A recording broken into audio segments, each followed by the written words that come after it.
Hello world and hello YouTube. Please forgive the format of this video as I don't have the video camera and video editing software set up that I want right now. However, I want to start making videos right now. The topic of this video is about assumptions we make when we perform arithmetic, and the assumption I would like to demonstrate today is about how we write numbers and what they represent. I would like to demonstrate this assumption by performing the sample addition that you see at the bottom of the whiteboard. We will perform the addition in the typical fashion seen in American schools.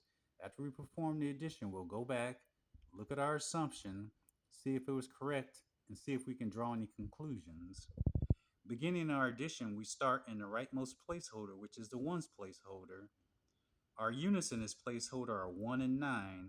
The sum of 1 and 9 is 10. However, we cannot write 10 as our answer in this placeholder because of the number writing rules of the base 10 system.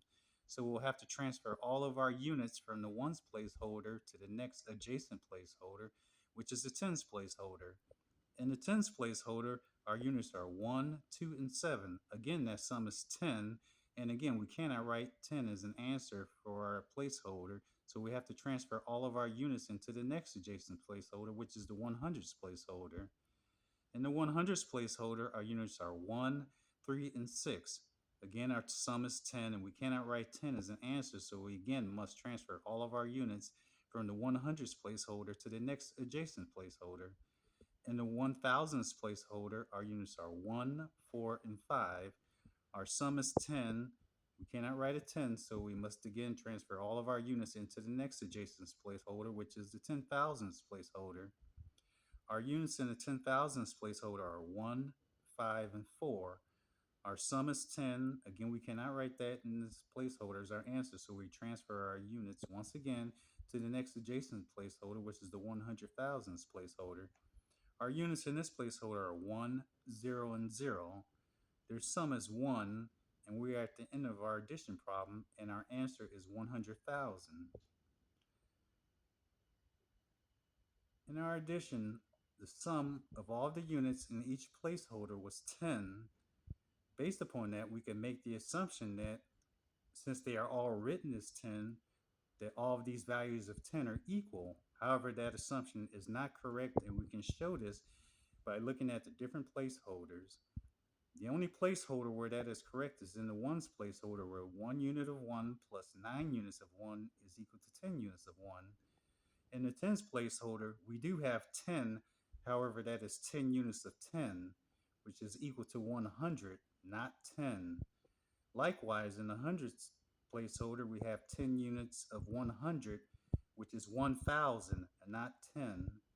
In the 1000s placeholder, we have 10 units of 1,000, which is 10,000, not 10. And in the 10,000s placeholder, we have 10 units of 10,000, which is 100,000, and not 10. You can see this by looking at the annotation that says power of 10. In each placeholder, you will see the 1, and it points to a number from 1 to 5. Each one of these is the exponent for the power of 10. That is the actual value of 10 for our sum in that placeholder in terms of units of 1.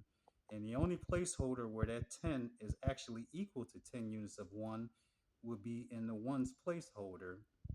So, looking at our assumption, just because numbers are written the same in arithmetic, that does not mean that they are all equal to the same value. In this case, our assumption was that 10 was always equal to 10. That is only true in the sense that it is 10 in that particular placeholder. In terms of units of 1, that does not hold for all of the placeholders. At the above website, at the top of the whiteboard, we have an ebook, and we also have a companion ebook. We also offer a free sample download of our main textbook. This download contains the first 11 chapters of our ebook. We highly encourage you to download it as it is free and there's no obligation to buy. The sample download has approximately 75 pages with approximately 60 pages of instruction. So if you just go to our website, arithmetichelp.com, our free sample download is available. Have a fantastic day, YouTube.